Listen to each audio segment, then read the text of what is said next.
지금부터 3주차 3월 31일 1시간 강의와 4월 2일 1시간 강의 분량에 대해서 강의하도록 하겠습니다.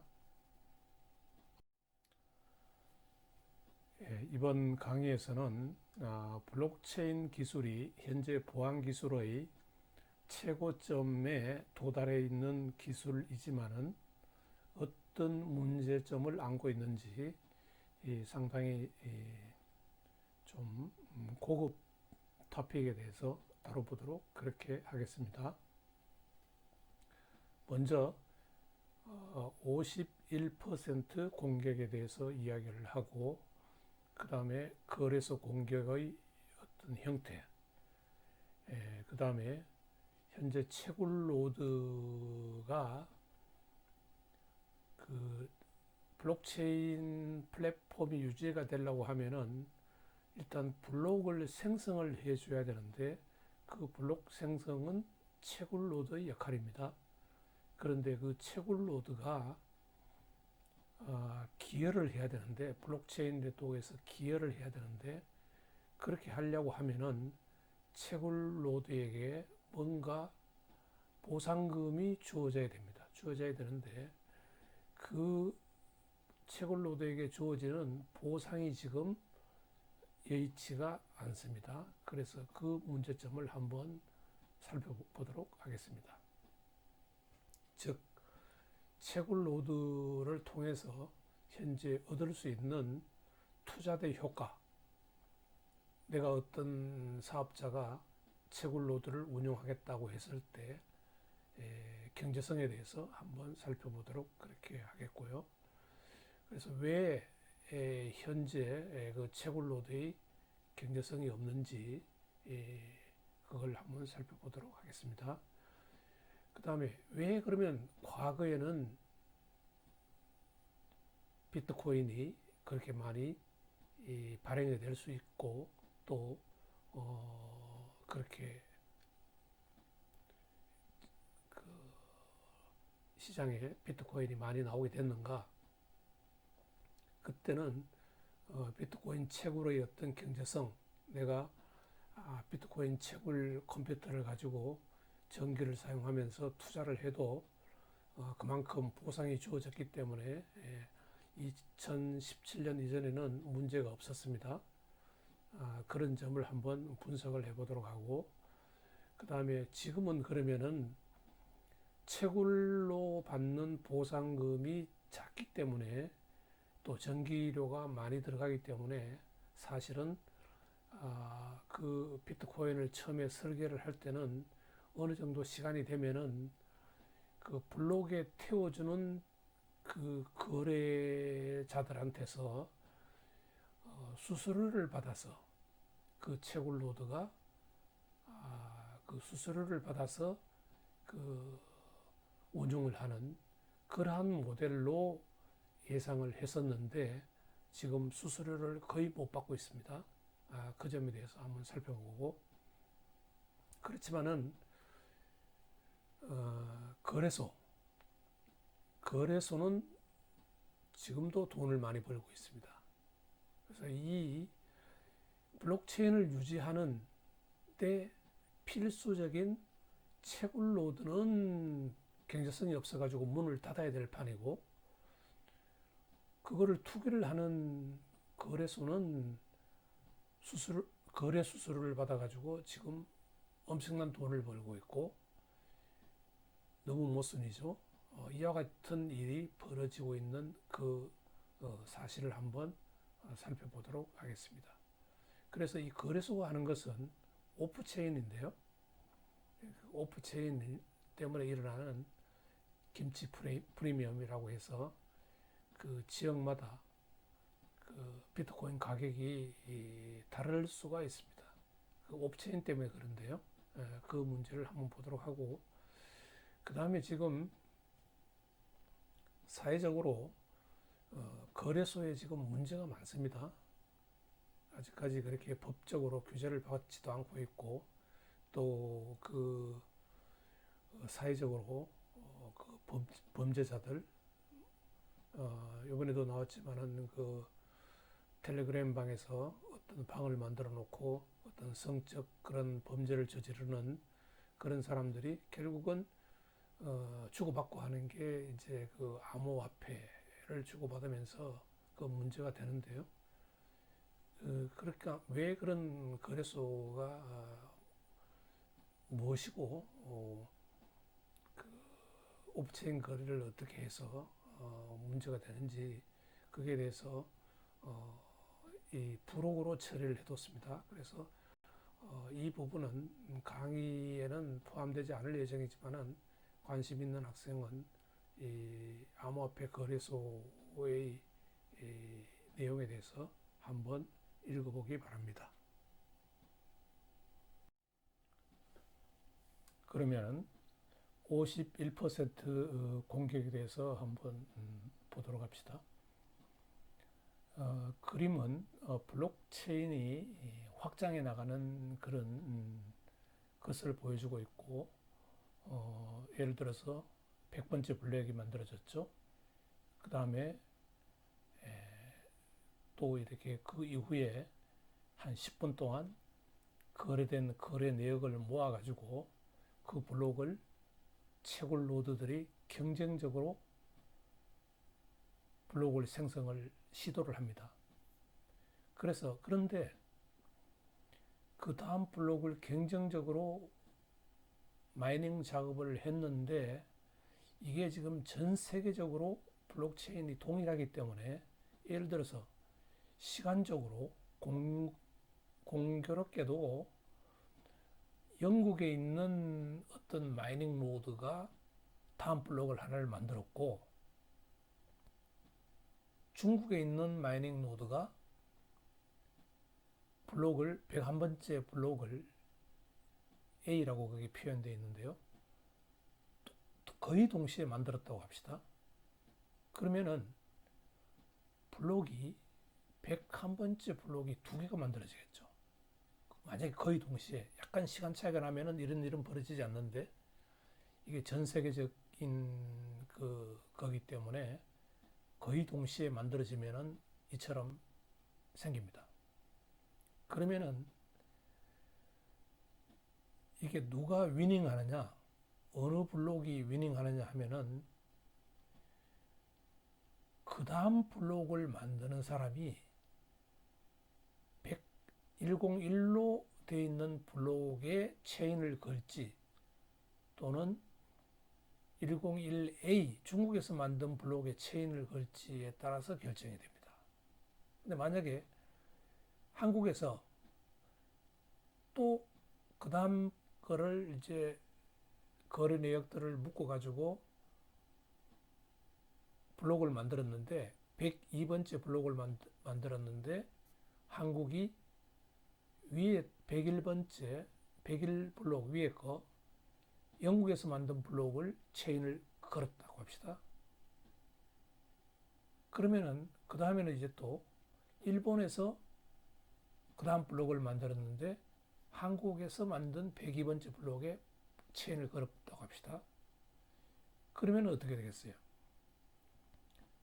중국에서 만든 101A라고 되어 있는 이 놈은 완전히 포크가 되고 이게 이제 포크는 우리 스테이크 먹을 때 이렇게 집어 먹는 그 포크입니다.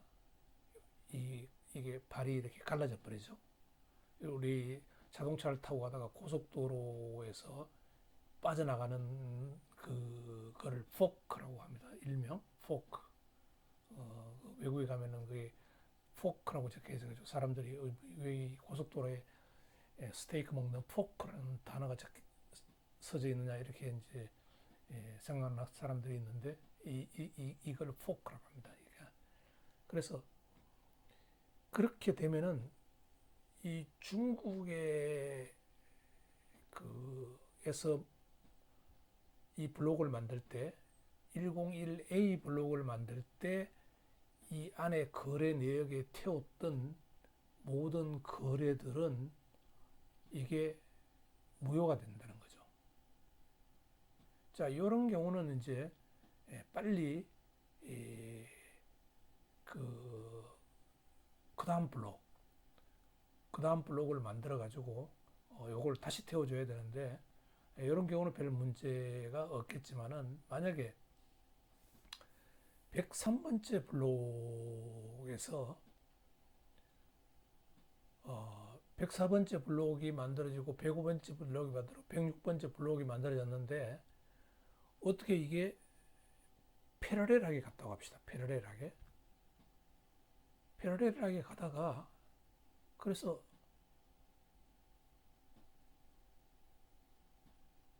104번째 블록에서 태운 거나 104A에서 태운 거나 블록에 태운 거나 거래가 이제 거래가 완료됐다라고 그렇게 생각하고 있는데, 사실은 아니죠. 아직까지는 어느 게 그 오판이라고 했는데 고화라는 뜻이죠.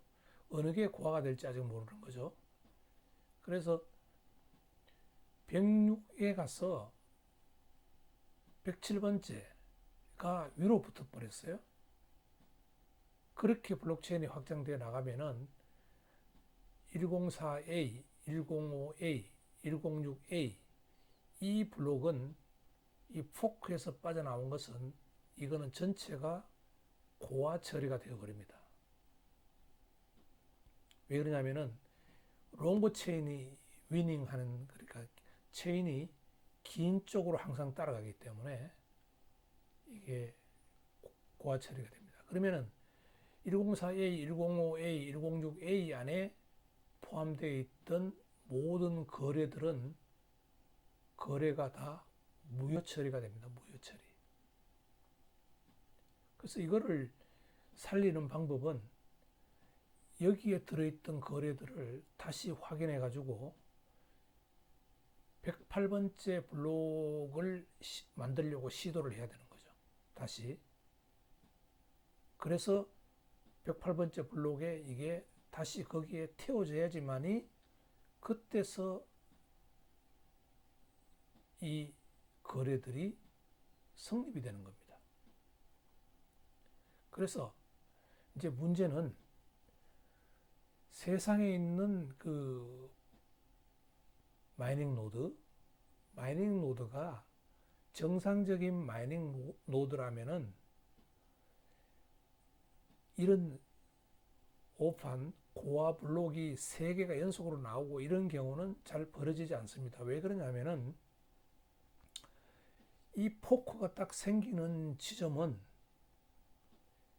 아주 그 시간적으로 거의 동시에 지리적으로 멀리 떨어져 있는 그 2개의 마이닝 노드가 거의 동시에 최근 블록을 생성해서 자기가 체인에 태우려고 하기 때문에 그런 일이 벌어지는 겁니다. 그러니까 시간이 조금이라도 틀어지면은 그런 문제는 생기지 않는데, 거의 동시에 그 블록이 생성될 때 이런 문제가 일어난다는 거죠. 그러면은 2개, 3개 이런 게 뭐 이렇게 일어날 수 있는 가능성이 적은데, 문제는 전 세계 채굴 능력의 51%가 어태커로서 돌변해버리면 문제는 심각해집니다. 지금 실질적으로 전 세계 마이닝 노드들의 컴퓨팅 파워는 지금은 잘 모르겠는데 중국이 거의 한 90% 이상을 가지고 있습니다. 저기 내몽고 지방 이런데 전기료가 아주 싼 쪽에 그런 데서 컴퓨터를 막 정말 팜이라 그래서 컴퓨터를 농장처럼 막 목장처럼 막 그렇게 갖다 놓고는 돌리는 그런 곳에서 채굴 작업을 하고 있는데, 그런 경우에 만약에 그런 어떤 컴퓨팅 파워를 많이 가지고 있고 전 세계의 51%를 가지고 있는 사람이 이 블록체인의 방향을 주도를 해버리면은 기존의 그 블록들을 오픈 블록으로 빠뜨려 버리고 혼란시켜 버릴 수 있는 그러한 충분한 가능성을 가지고 있다는 거죠. 그래서 그러면은 왜 블록체인을 처음에 설계를 할 때 이것을 몰랐느냐? 이걸 다 알고 있었습니다. 그렇지만은 어떤 가정하에 이 블록체인이 탄생됐느냐 하면은 51%는 항상 정의롭다. 다수는 항상 정의롭다. 그러니까 이게 전 세계인들이 붙으면은 관여를 하면은 그게 이제 다른 이야기를 하면은 이게 퍼블릭 블록체인이라고 그럽니다. 프라이빗 블록체인은 어떤 회사나 특정한 어떤 단체에서 운용하는 거고, 퍼블릭 블록체인은 세상에서 누구나 같이 참여할 수 있는 이 블록체인이 공적 퍼블릭 블록체인이라고 하는데, 원래는 이게 퍼블릭 블록체인으로 시작했죠. 그래서 퍼블릭 블록체인에서는 전 세계 누구나 참여하기 때문에 그렇게 놓고 봤을 때는 51% 이상은 항상 정의롭다 하는 가정이 성립한다고 본 거죠. 이게 확률적으로 예를 들어서 특정한 국가, 뭐 북한 같은 데서 51%라고 하면은 이거는 정상이 아니겠죠, 물론. 그렇지만 이거를 전 세계 인구의 51%가 다 참여한다라고 하면은 이 51% 이상이 항상 정의롭다라는 가설이 성립한다는 거죠. 그런데 아까도 이야기했다시피 지금 불행하게도 이 마이닝 하는 그 채굴 컴퓨터는 거의 능력 면에서 거의 90%가 중국에 있다. 과거에 채굴이 중국에서 이루어졌다는 겁니다. 그 이야기는. 예. 그러니까 이 51% 어택이 가능하다는 이야기죠. 예. 그래서 51% 어택을 하면은, 공격을 하면은 블록체인에서 정상적인 다른 거래 정보를 제거도 가능하고 정상적인 블록 생성을 방해할 수도 있습니다. 예. 이번 슬라이드에서는 거래소 공격을, 해킹 공격을 한번 보도록 합시다. 우리 보통 웹 월렛, 클라우드 월렛 이런 것들이 이제 거의 거래소와 비슷한 일을 하고 있는데요. 지난 시간에 우리가 온체인 블록체인, 정상적인 거래가 블록을 통해서, 즉 블록체인에 실리면서 거래가 완료되는 그러한 그 온체인 거래를 이야기를 했고, 그 다음에 오프체인 거래, 블록에 실리지 않고 거래가 되는 그 오프체인 거래에 대해서 이야기를 했습니다. 그래서 거래소에서는 그 온체인의 거래에서 그 암호화폐를 갖고 와서, 그러니까 그거는 이제 지난 시간에 이야기했지만은 이게 만약 부동산 중개업자라고 하면은, 비트코인을 부동산이라고 하면은 정상적인 등기부 등본이 나 있는 그 부동산 소개소에서, 이 에스크라우라는 게 이제 부동산 소개소에서 갖고 와서 자기가 사람들에게 그냥 명의만 이렇게 넘기면서 계약서만 쓰고 명의만 넘기면서 거래를 하는 거죠. 이 사람한테 팔았다가 또 저 사람한테 팔았다가 수수료만 받으면서 이렇게 거래를 하는 거죠. 부동산은 뭐 하나만이지만은 이 비트코인은 잘라가지고 막 거래를 합니다. 부동산으로 치면은 방 하나씩 이렇게 나눠가지고 이걸 이 사람한테 팔고 이건 저 사람한테 팔고 뭐 이렇게 막 할 수 있는 거니까요.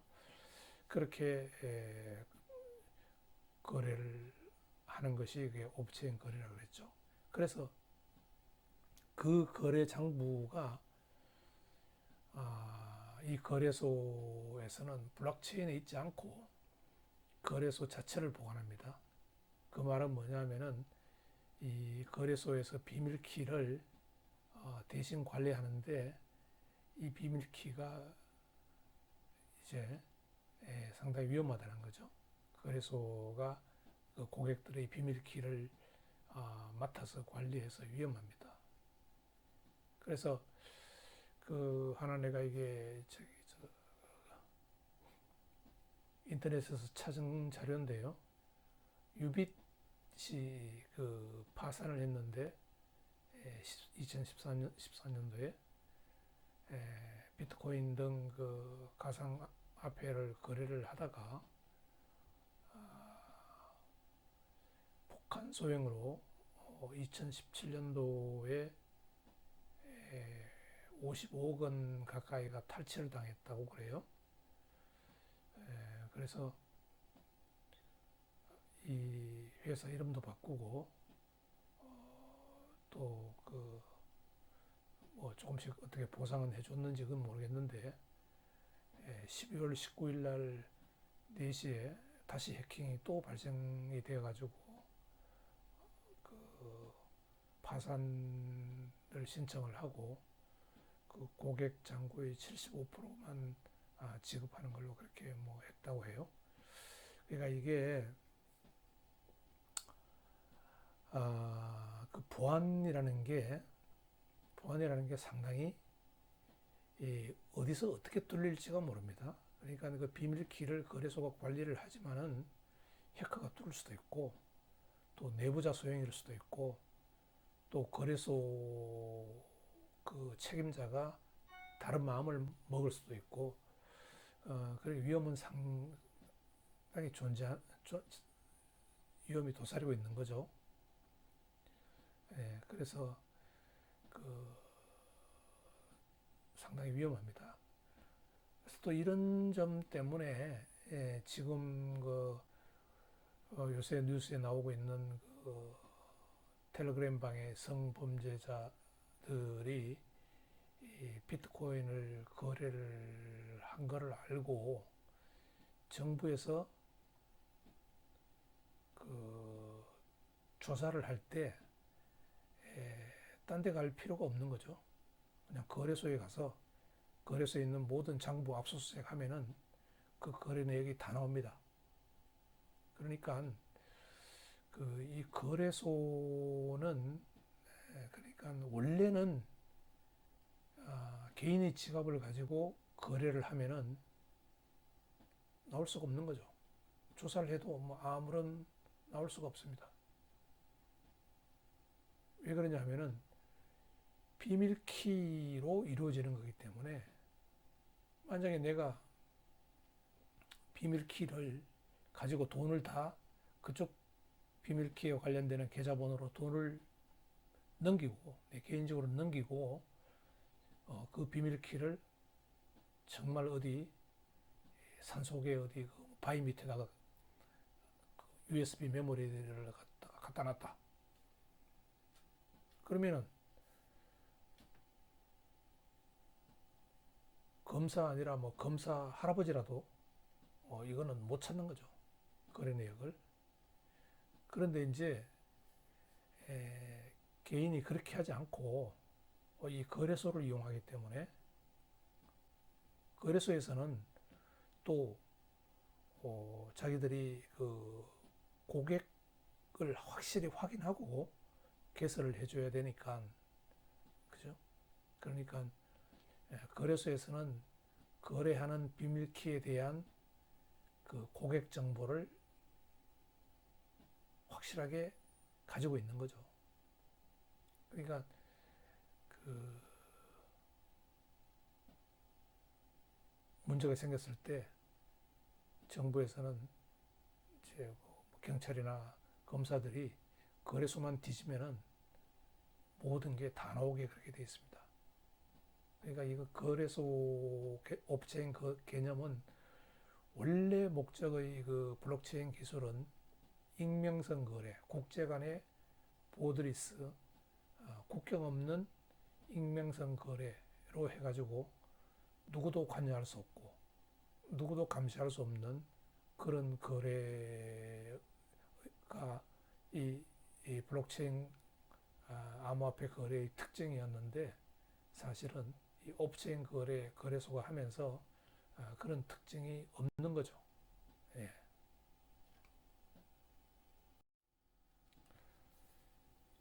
예, 이 슬라이드에서는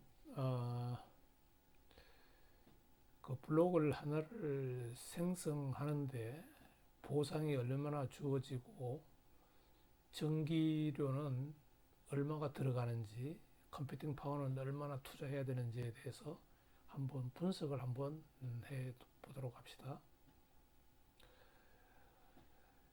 과거에 처음에 비트코인이 만들어졌을 때 그때 최초의 블록을 우리가 그 제네시스 블록이라고 이렇게 얘기를 합니다.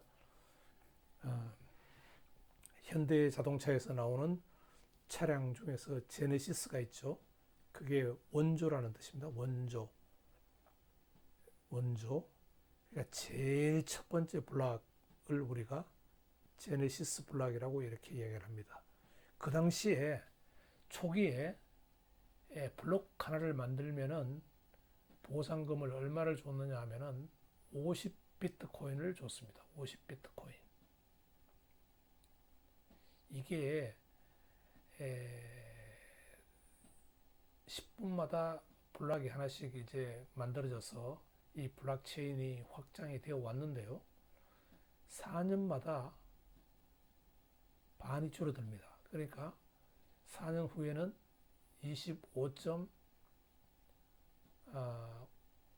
25비트코인을 줬을 거고 현재는 블록 하나를 생성하면은 즉 채굴하면은 12.5비트코인을 보상을 합니다.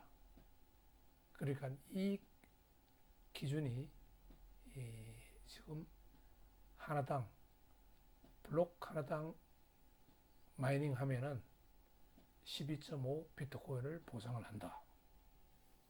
현재가 그렇다는 얘기입니다. 자, 그러면은 블록을 생성하는 노드, 채굴 노드는 지금 어떻게 돈을 벌어서 운영을 해야 되느냐 하면은 현재 99%는 이 블록 생성당 받는 보상으로 충당하고 1%는 블록에 태워주는 그 거래들로부터 받는 수수료입니다. 수수료. 그러니까 이 1%가 수수료입니다. 원래 계획이 초기에 블록체인을 설계할 때 되게 거의 뭐 반대라고 보면 되겠죠. 거의 한 10% 정도는 블록을 마이닝해서 받는 보상금으로 충당하고 나머지 90% 정도는 그 블록에 태워진 그 마이닝한 블록에 태워준 거래들로부터 받는 수수료로 이 운용을 하면은 퍼블릭 블록체인에서 장사가 되기 때문에 비즈니스가 되기 때문에 참여해서 블록체인 네트워크를 구성을 할 거고 그러면은 특별한 어떤 단체가 돈을 투자를 해서 블록체인 네트워크를 운영을 하지 않아도 퍼블릭 블록체인 상태에서 이게 굴러갈 거다. 전 세계적으로 굴러갈 거다. 그렇게 본 거죠. 그런데 어쨌든 지금 원래 그 예상했던 거와는 다르게 아직까지도 99%는 블록을 생성하면서 채굴하면서 받는 보상금으로 충당하고 1%는 수수료로 충당해야 되는 그러한 지금 상황에 있습니다. 아래의 그림은 어떤 컴퓨터, 마이닝 컴퓨터의 능력이 40테라 해시 per 세컨드, 초당 40테라번을 해싱을 돌릴 수 있는 그런 컴퓨터죠. 막강한 컴퓨터죠. 이게 블록 해시 값을 만들기 위해서 해시 함수를 한 번 이렇게 통과시켜 보는 것을 여러 번 시도를 해야 된다 그랬죠. 그게 원 해시입니다. 1해시, 1H. 그런데 그걸 초당 40테라번 정도 돌릴 수 있는 컴퓨터는 막강한 컴퓨터입니다. 이거는 보통 우리가 사용하는 데스크탑 CPU가 초당 몇 해시까지 돌릴 수 있느냐면은 초당 0.02 테라 해시를 돌릴 수 있으니까 그 일반적인 데스크탑 CPU의 몇 배인가요? 0.02로 나누면은 50을 곱하면은 5, 4, 20, 20, 00, 2000배네요. 2000배. 그러니까 이게 그렇게 생각하면 되겠습니다. 데스크탑 컴퓨터 한 2000대를 돌리는 상황을 고려를 하자 이거죠. 2000대를 돌리는 상황을 고려를 하면은 자, 오른쪽 그 테이블을 보면은 하루를 돌리면은 그러니까 데스크탑 컴퓨터 한 2000대를 하루를 돌리면은 예상되는 비트코인이 채굴 가능한 비트코인이 0.0006470입니다. 그러면은 이게 현재 비트코인 가격으로 이렇게 환산해 보면은 1.95달러 정도 됩니다. 근데 하루 동안 전기료는 얼마를 써야 되느냐 하면은 4.32달러가 들어갑니다. 수치가 안 맞죠? 전기료는 4.3달러가 들어가는데 내가 예상 수익이 1.95달러밖에 안 되니까요. 자, 이런 그 2000대 정도의 컴퓨터, 데스크탑 컴퓨터를 돌리는 능력의 컴퓨터를 1년 동안 돌린다고 합시다. 제일 아래 그림에 보면은 1년 동안에 돌리면은 예상할 수 있는 비트코인이 0.2 비트코인 정도 됩니다. 2361. 그러면 이게 한 시세로 따지면 한 700불 정도 되네요. 전기료는 얼마 들어갑니까? 약 1500달러가 전기료가 들어갑니다.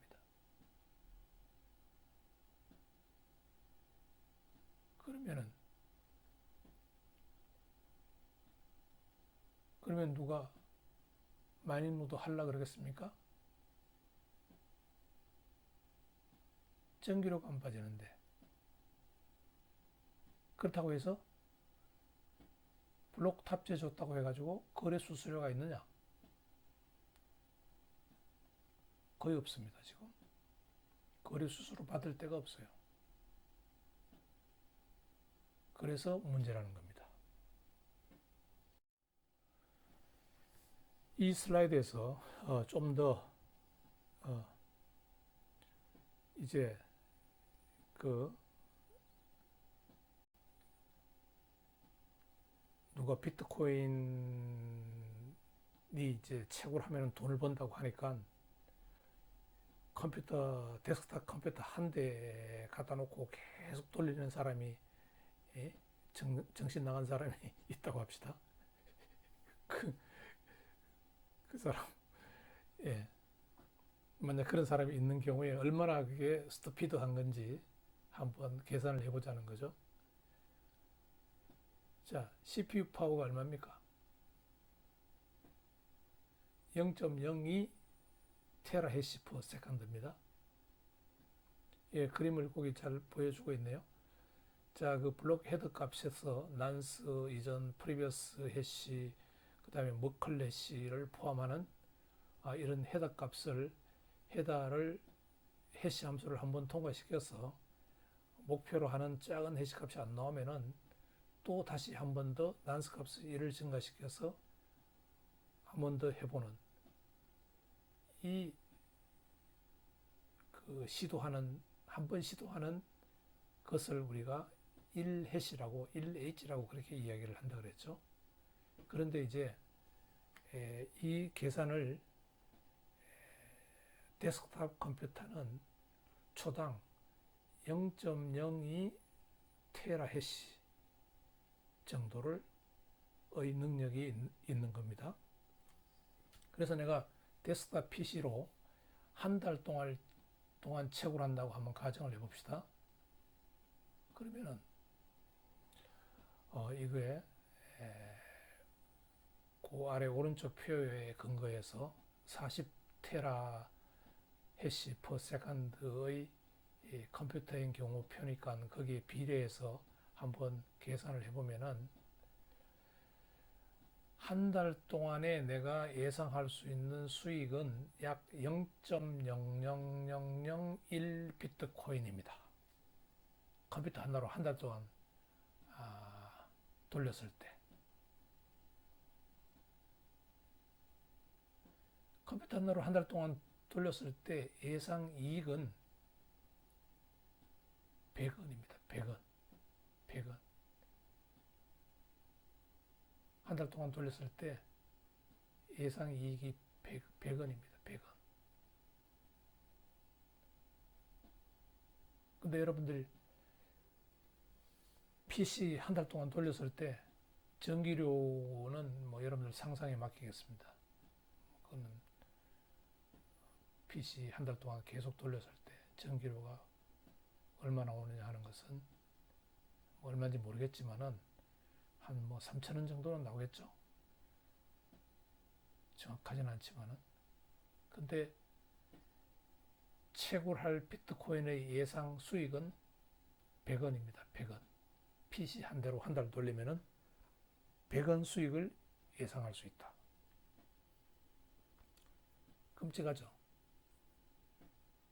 그래서 주변에 컴퓨터로 비트코인 채굴한다고 하는 사람이 있으면은 약간 정신 나간 사람이라고 봐도 되겠습니다.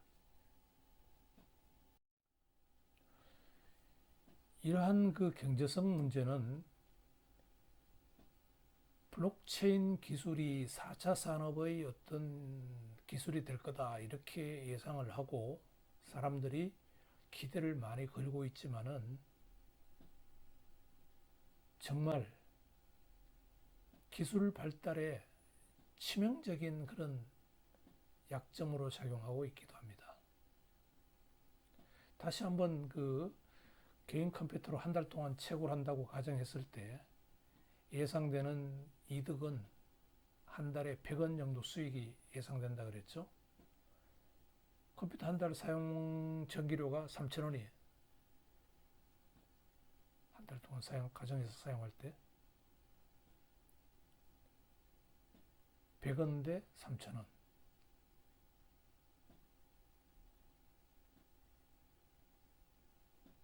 이렇게 비즈니스 하는 사람은 없겠죠. 예. 그래서 한국은 외국에 비해 채굴 업자가 거의 없어서 첫째, 비트코인이 제대로 공급이 안 됩니다. 비트코인 공급은 뭐 다른 쪽에서 돈 주고 사오는 것도 있겠지만은 채굴된 것을 사와서 공급을 해야 되는데 일단 한국은 채굴업자의 경제성이 없기 때문에 채굴해서 공급하는 것은 공급이 안 됩니다. 한국에서는.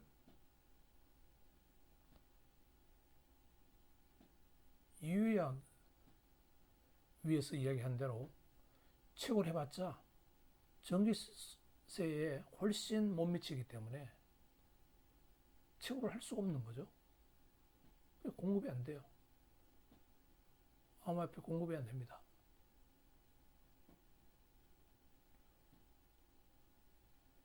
그래서 한국에는 채굴 노드가 없죠.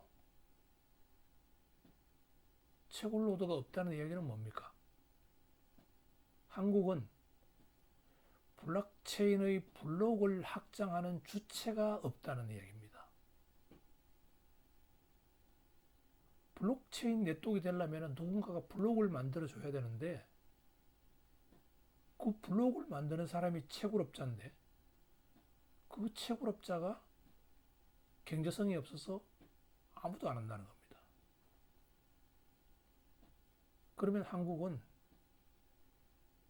블록체인을 운영하는 데 있어서 블록을 만드는 사람이 없으니까 그게 블록체인이 유지가 되느냐 하는 거죠. 블록을 못 만드는데 어떻게 블록체인이 유지가 됩니까?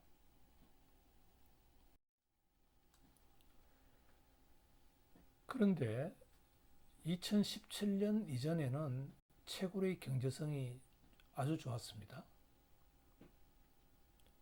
그 이유를 한번 보도록 하죠. 그 당시에는 비트코인이 그렇게 사람들에게 알려지지 않고 또 초창기이기 때문에 채굴 노드가 거의 없었어요. 그래도 이게 비트코인 블록이 만들어져야 되게 10분마다 하나의 블록을 채굴 만들어져야 되기 때문에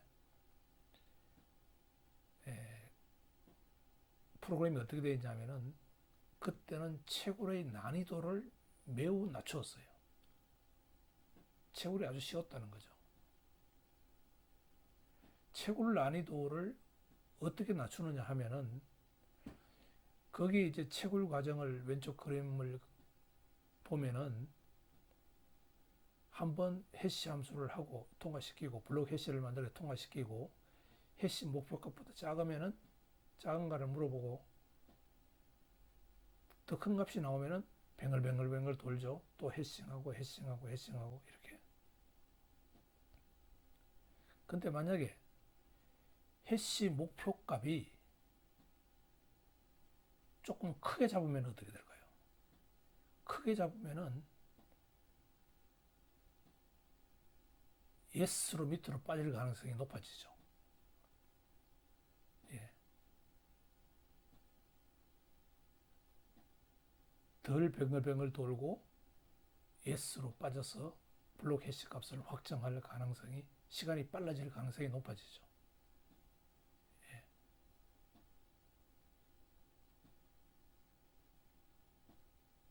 이거는 마찬가지입니다. 군대에서 이제 요새는 뭐 그런 기합을 주는지 모르겠는데 군대에서 이제 옛날에는 선착순 집합 벌을 주는 방법이 부대원들이 뭐 하여튼 한 50명 있다. 그러면은 선착순 집합하는데 난이도를 아주 낮춰가지고 2등까지는 봐주고 2등을 못 오면은 다시 돌아와. 그렇게 하면은 이 뱅글뱅글 도는 사람이 많아지겠죠. 근데 이제 난이도를 좀 높여가지고 뭐 50% 안에 들면은 다시 안 가도 된다. 라고 하면은 빨리 yes로 빠지겠죠. 밑으로 빠지겠죠. 그거와 같습니다. 그러니까 난이도를 어떻게 놓느냐에 따라서 이 마이닝 하는데 걸리는 시간이 달라지는데 초창기에는 10분마다 하나씩 무조건 블록을 만들어야 되기 때문에 채굴 노드가 많이 없는 상태에서도 만들어야 되기 때문에 이 난이도를 아주 낮춰놨다는 거죠. 그래서 그 오른쪽 그래프를 보면은 2017년도 이전에는 난이도가 상당히 낮습니다. 그러다가 이제 본격적으로 이제 비트코인이 이제 사용되면서 그 사람들이 많이 알려지고 또 거래가 이루어지면서 채굴 난이도가 상당히 높아지기 시작해서 지금 있는 그 그래프가 정점이 올라갔을 때가 이제 비트코인이 제일 비싸게 거래될 때 그때쯤이고요. 그 다음에 또 다시 난이도가 좀 낮아지고 있기는 한데 어쨌든 난이도는 2017년 이전에 비해서 상당히 높습니다. 그래서 2009년도에 제네시스 블록, 첫 번째 블록이 만들어지면서 이제 비트코인이 시작됐는데 그때는 50비트코인을 줬다 그랬죠. 채굴을 한번 하면은. 그래서 물론 현재는 12블록 하나를 만들면은 채굴을 하면은 12.5비트코인을 주지만은 보상금으로 주지만은 2019년 10월 19일 현재 약 1800만 비트코인이 채굴이 됐다 그래요. 그래서 이 처음에 설계를 할 때 전체 공급량을 얼마를 설정을 해놨느냐 하면은 2100만 비트코인이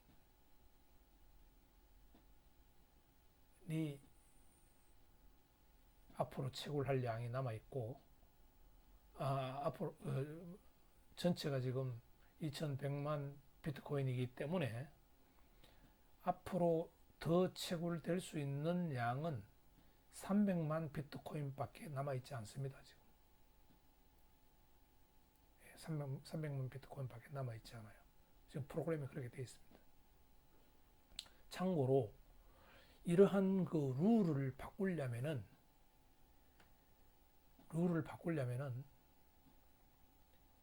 전 세계에 있는 마이닝 노드에 참가하고 있는 사람들 51% 이상이 동의를 해줘야 돼요. 자, 우리가 앞으로 비트코인 그 채굴량을 지금 300만은 너무 작다. 한 1000만 비트코인을 더 공급을 하자. 그렇게 하면은 이 프로그램을 바꿔야 되는데 그 프로그램을 바꾸려면은 이 채굴자들의 대다수의 채굴자들의 동의를 받아야 됩니다. 네. 예. 채굴에서 받는 보상금이 이제 경제성이 없기 때문에 원래 그 비트코인을 설계를 할 때 앞으로는 이제 보상금도 줄여나가고 블록을 생성하면은 마이닝하면은 주는 보상금도 자꾸 줄여 4년마다 2분의 1씩 줄여나가고 결국은 이제 이게 블록체인 네트워크가 활성화되면은 사람들이 거래를 많이 할 거니까 거래 수수료를 그 채굴하는 그러니까 블록에 태워주는 마이닝 노드에게 거래 수수료를 주는 개념으로 설계를 해놨습니다. 그래서 블록 구조에서 그 설명을 다 안 했는데요. 그 빨간 화살표로 되어 있는 게 코인베이스라는 그 TX 아웃이 있습니다. TX 아웃, 코인베이스. 블록마다 코인베이스. 그거는 뭐냐 하면은 코인베이스는 그 블록에 포함되어 있는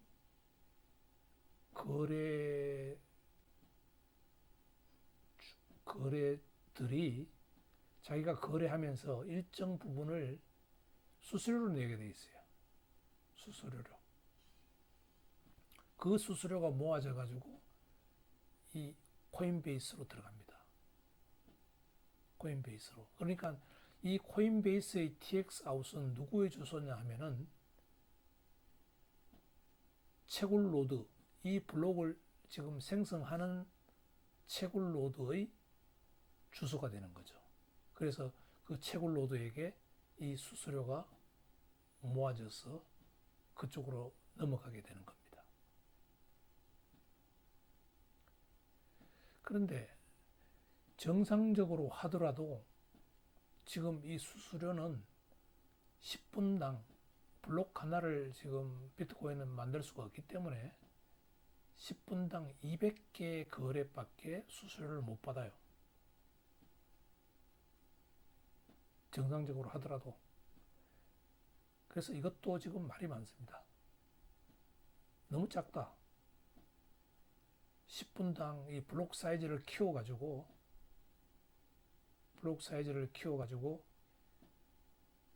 한 블록당 뭐 한 2,000개 거래 정도 실을 수 있도록 이렇게 하자. 근데 그것도 그런 규정을 바꾸려면은 전 세계에 있는 마이닝 노드를 운영하는 채굴자들의 대다수가 찬성을 해줘야 됩니다.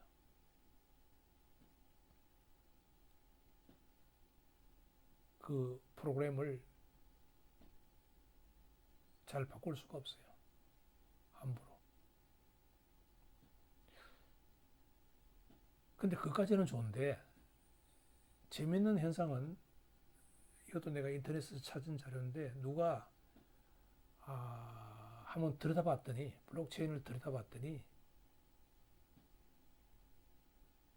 블록에 한 개의 트랜잭션만 가지고 있었대요.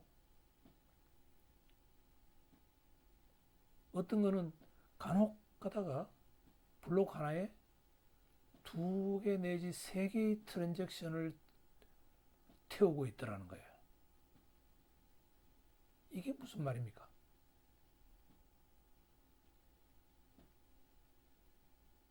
블록체인에 거래되는 온체인 거래되는 게 거의 없다는 겁니다. 대부분이 거래소에서 오프체인으로 거래가 되고 있다는 거죠.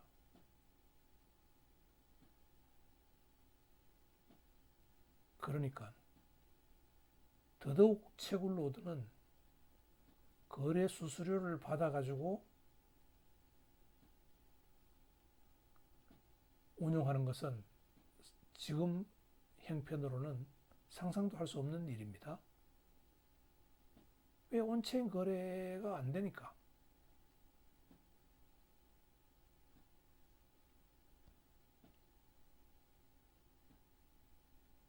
근데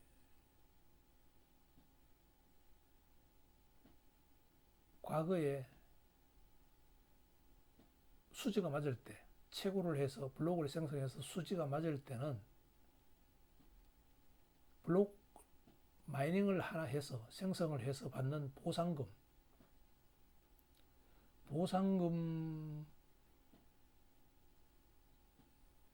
초창기에 한번 채굴하면 50비트코인을 줬다 그랬죠. 그 보상금만 노리고 원래 목적인 블록에 거래 장부는 하나도 없는 겁니다. 거래 장부는 빵인, 0인 그 블록을 만들어서 오직 채굴 후에 채굴 보상금만 노리고 그렇게 블록을 확장해 나간 그런 경우가 되죠. 그런 경우가 아주 부지기수일 겁니다. 아마. 그래서 모르긴 해도 지금 그 블록체인, 지금까지 있는 그 블록체인 블록들을 검사를 할 수는 없죠. 아무도. 검사를 한다면은 거기에 거래 장부가 하나도 안 들어가고 오직 마이닝만 되어 가지고 보상금만 받아먹은 블록이 부지기수일 겁니다. 이게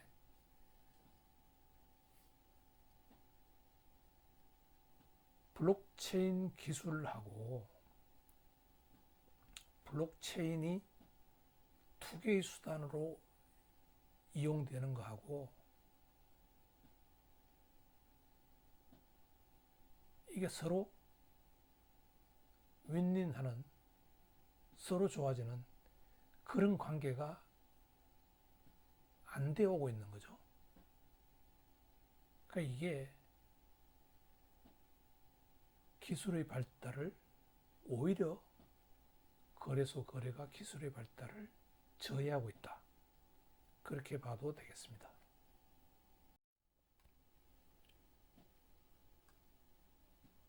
자, 제목이 좀 그렇죠. 그러나 거래소는 돈을 번다.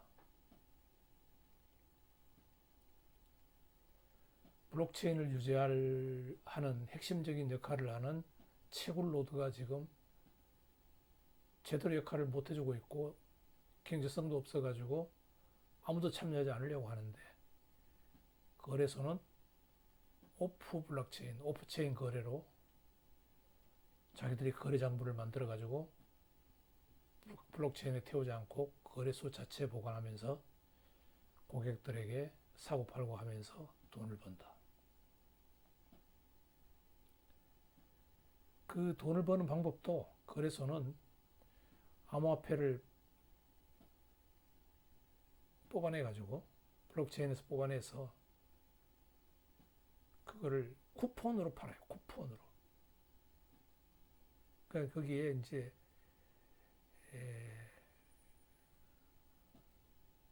외국에서 별을 모으면은 뭐 이렇게 별 125개를 모으면은 리딤 하면은 커피 한 잔을 주는 그러한 걸 보여주고 있는데, 그 티켓인데, 그러니까 여기에 별로 파는 겁니다. 별로. 아, 블록체인을, 비트코인을, 예를 들어서 10비트코인을 별 10,000개로 만들어가지고 이렇게 사고 팔고 이렇게 하도록. 나중에 별로 돈 달라 그러면은 그때 시세에 맞게 이제 돈으로 쳐주고, 뭐 이런 경우, 예, 이렇게 하면서 거래소는 돈을 벌고 있습니다.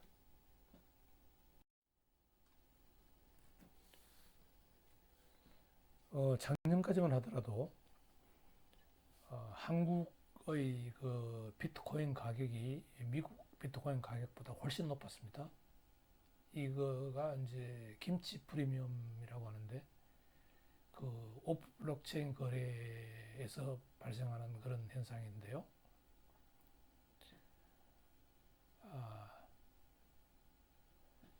그 2018년도 김치 프리미엄이 치솟아 엄청나게 그 높은 적도 있었지만은, 현재는 오히려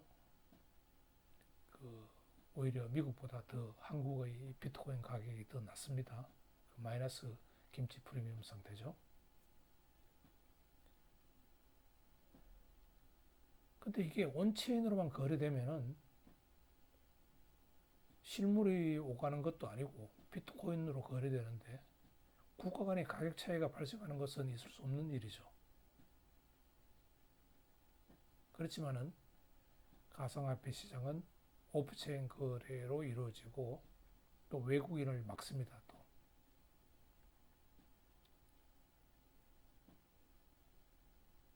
그다음에 외국 돈으로 살 수도 없고요.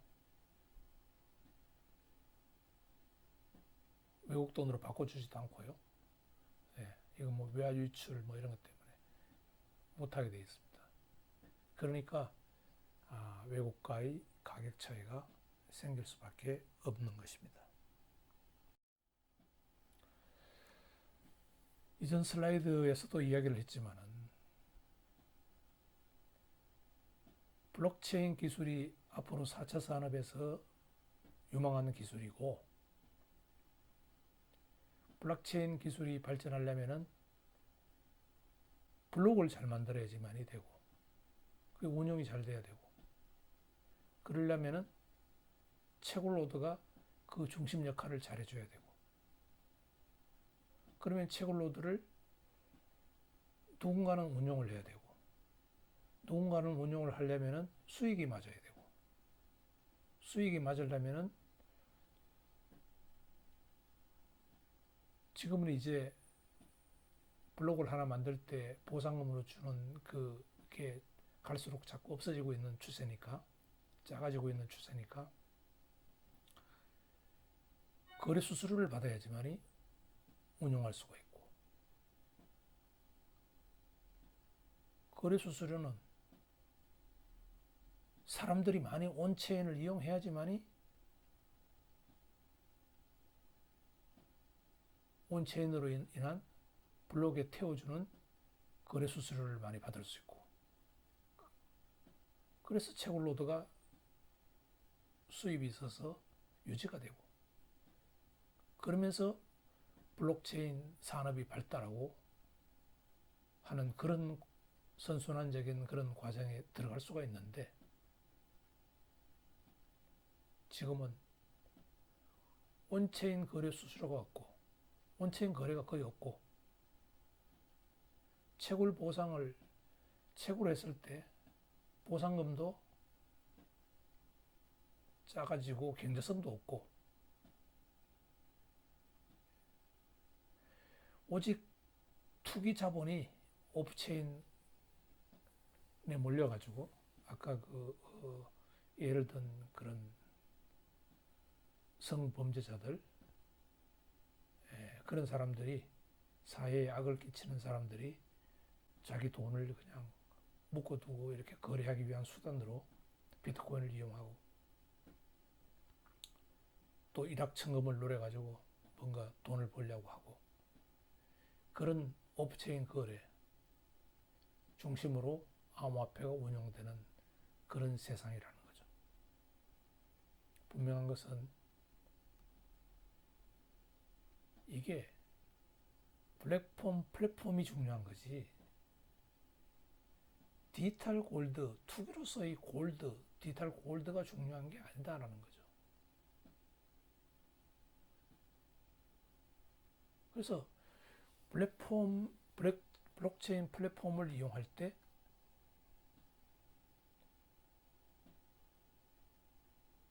사용자에게 얼마나 이익을 창출하느냐.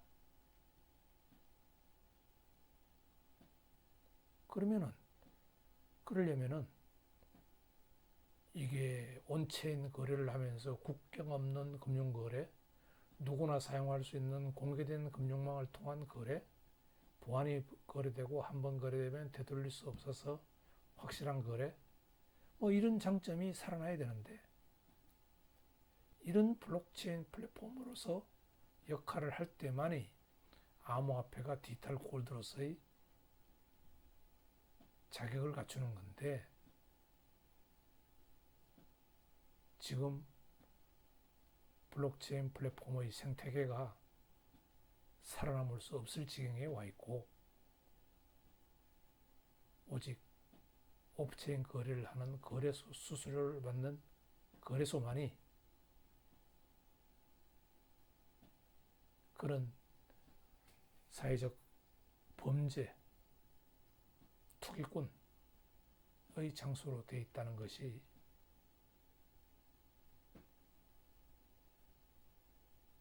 심각한 상황에 와 있다. 이 문제를 어떻게 해결하느냐?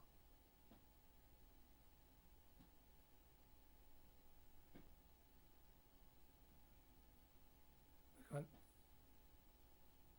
법을 만들고 산업을 유도하고 하는 사람들이 이와 같은 현 상황을 먼저 이해를 하고 공부를 하고 알아야 된다는 거죠.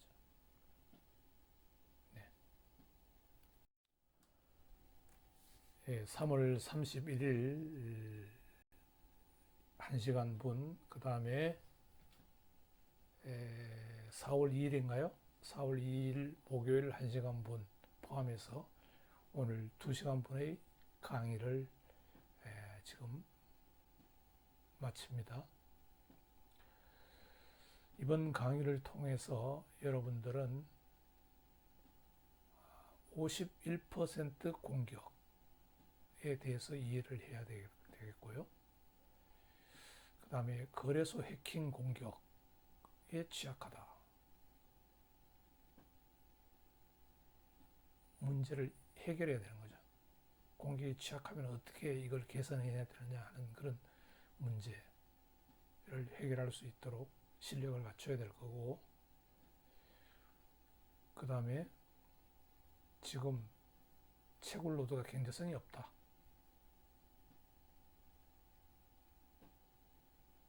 경제성이 없으니까 한국 같은 경우에는 아무도 채굴 노드를 운영하려고 하지 않고,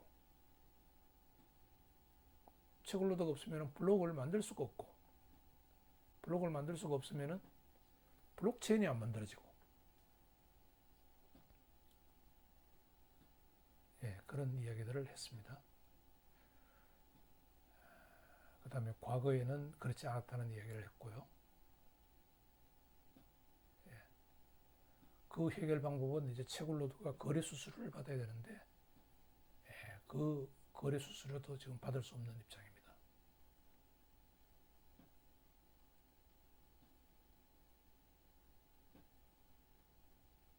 그래서 그 채굴의 경제성 문제가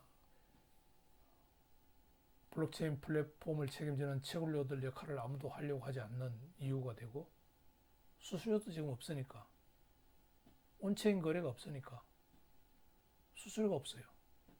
그러니까 이것도 블록체인 플랫폼을 책임지고 하려는 채굴 노드 역할을 하려고 하지 않는다. 그렇지만은 거래소는 오프체인으로 돈을 벌고 있다. 네, 이런 이야기들을 했습니다. 그리고 여기다가 추가해서 부록 1, 2, 3이 있는데요. 잠깐만 부록 1, 2, 3을 보도록 합시다. 예, 암호화폐 거래소란 무엇입니까? 이렇게 해서 암호화폐 거래소에 대해서 이야기를 했습니다. 그러니까 암호화폐 거래소는 암호화폐를 온체인에서 뽑아내 가지고 이거를 뭐 쿠폰으로 만들든지 밑에 거기 별 주는 거 있죠? 그것처럼 쿠폰으로 만들어 가지고 이거를 사람들에게 구매하도록 하고 거래하도록 하는 겁니다. 이런 짓을 거래소에서 하고 있다. 그러면 결국은 우리가 원래 전자지갑을 우리가 보관하고 우리가 그 거래를 성사시키고 이렇게 블록체인을 이용하고 하는 게 어려우니까 이제 거래소를 통할 수밖에 없는데, 그러면은 거래소와 내하고도 이제 그 커뮤니케이션이 확실하게 돼야 되잖아요. 온라인으로. 그래서 그러려면은 이제 거래소에 등록을 하고 신원을 확인하고 인증받고 그런 프로세스를 거친 후에 이제 거래소와 내하고 사이에 그 고객이 되는 거죠. 내가 거래소의 고객이 되는 겁니다.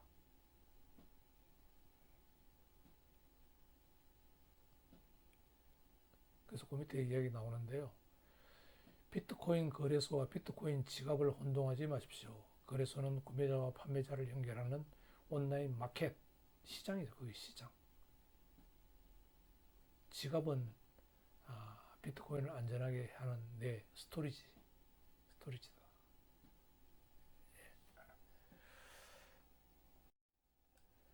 예, 이 브록 슬라이드도요.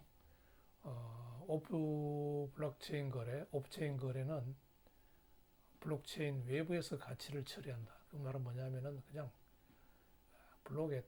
블록체인에 등록 안 하고 아까 설명한 그 예를 든 부동산 업자처럼 등기부 등본이 달려 있는 그 집서류를 갖고 와서 그 미등기 상태로 그냥 서로 주고 사고 팔고 하게 그렇게 하면서 수수료를 받는 겁니다. 네. 네, 이것으로 오늘 강의를 모두 마칩니다.